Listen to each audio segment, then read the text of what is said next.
Olá, amiguinhos! Vamos embarcar em uma nova aventura comigo? Viagem ao Centro da Terra, de Júlio Verne.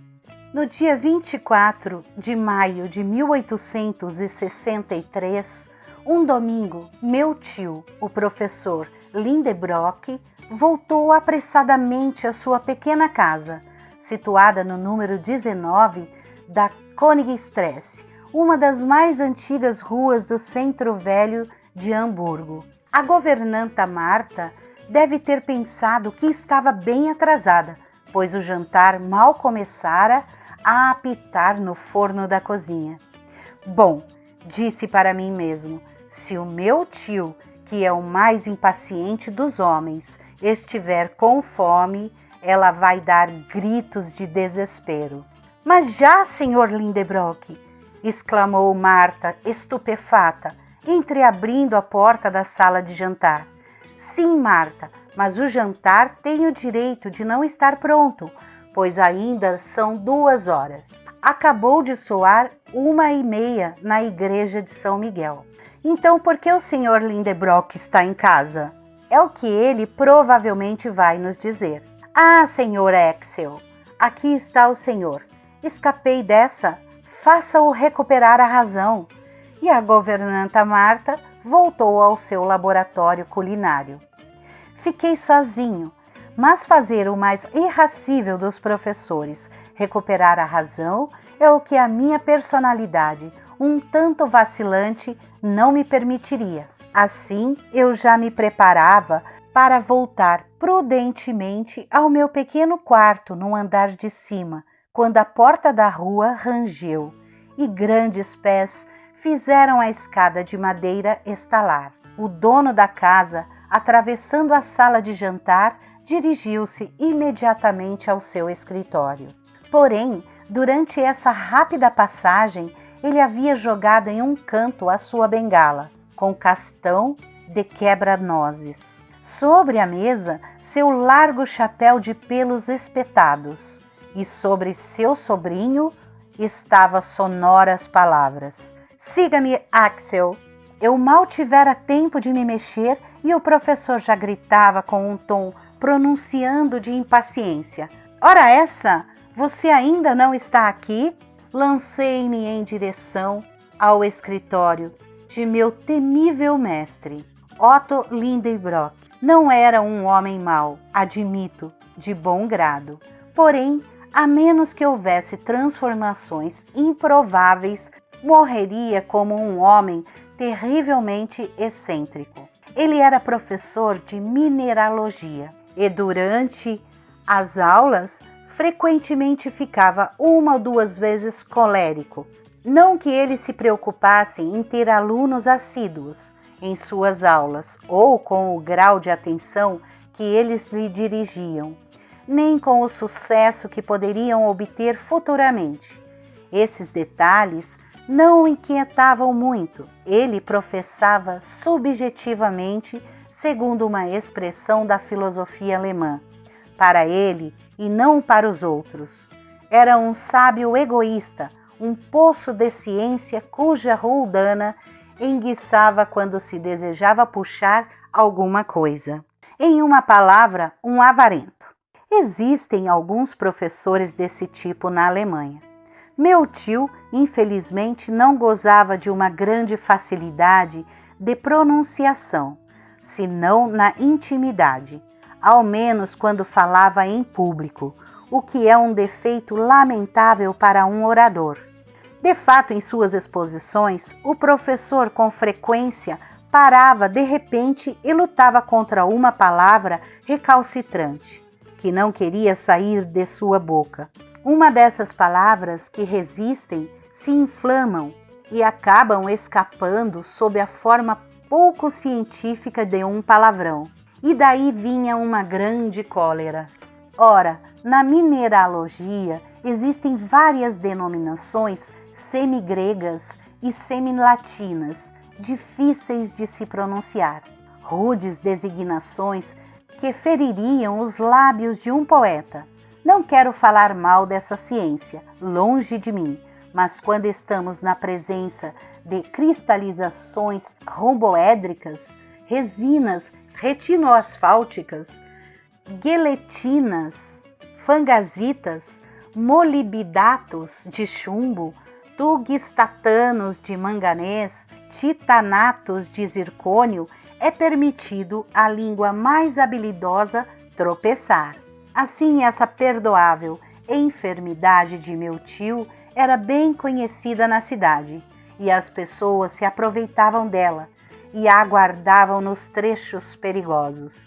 E ele ficava enfurecido, e então riam, o que não é algo de bom gosto, mesmo entre os alemães.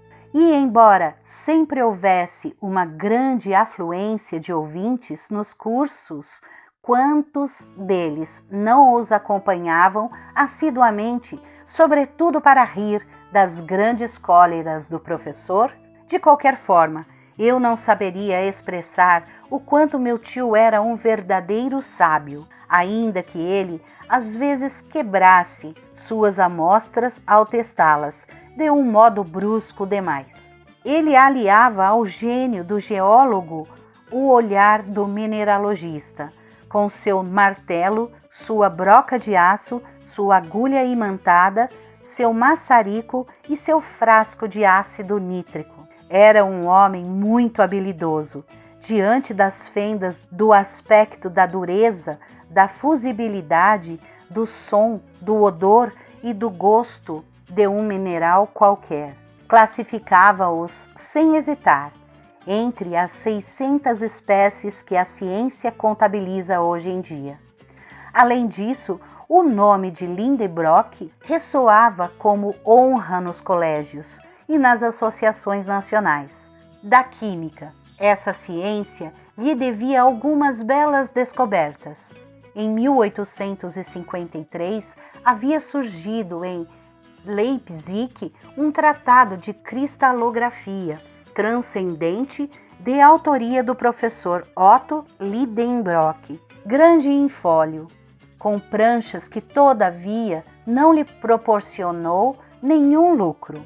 Acrescente-se a isso que meu tio era o conservador de uma preciosa coleção de renome na Europa, o Museu Mineralógico do Sr. Struve, embaixador da Rússia.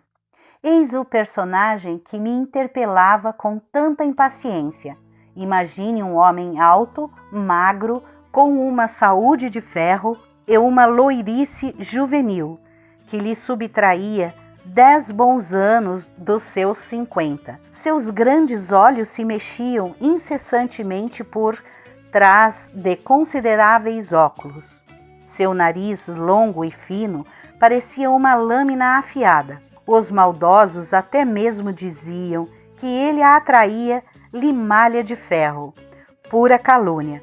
Ele só atraía tabaco, mas em grandes quantidades, para ser sincero. Quando eu acrescentar que meu tio dava passadas matemáticas de meia toesa, e se eu disser que ao caminhar ele mantinha seus punhos solidamente fechados, sinal de um temperamento impetuoso, ele será suficientemente conhecido para que sua companhia não seja tão apreciada. Ele vivia em uma pequena casa, uma habitação metade de madeira, metade de tijolos, com um frontão denteado. Ela dava para um desses canais sinuosos que se cruzam no meio do mais antigo bairro de Hamburgo, que o incêndio de 1842 felizmente poupou. A velha casa pendia um pouco, é verdade, e exibia seu ventre aos passantes. Seu telhado caía-lhe sobre as orelhas, como a boina de um estudante. O aprumo de suas linhas deixava a desejar, porém, no fim das contas, ela se mantinha bem graças a um velho olmeiro incrustado em sua fachada, que na primavera empurrava seus botões em flor contra os vidros das janelas. Para um professor alemão, meu tio não deixava de ser rico. A casa lhe pertencia completamente, continente e conteúdo. O conteúdo era sua afilhada, Grauben, jovem virlandesa, de 17 anos, a governanta Marta e eu. Em minha dupla qualidade de sobrinho e órfão, tornei-me o ajudante de suas experiências. Confesso que me lancei com muita sede nas ciências geológicas. Eu tinha sangue de mineralogista nas veias e nunca me entediava na companhia de minhas preciosas pedras. Em suma, era possível viver feliz nessa casinha, apesar das impaciências de seu proprietário, pois por mais que ele agisse de um modo um pouco bruto, não deixava de me amar. Mas esse homem não sabia esperar e ele estava mais apressado que de costume. Quando em abril ele plantara nos vasos de louça de uma sala pés de reseda ou hipomeia, ele ia cada manhã puxá-los pelas folhas a fim de apressar seu crescimento. A um excêntrico desses só se podia obedecer. Precipitei-me então em direção ao escritório. Olá, amiguinhos! Estão gostando das historinhas? Então deixe um like, se inscreva no canal, aperte o sininho para mais vídeos. Gratidão, muita luz!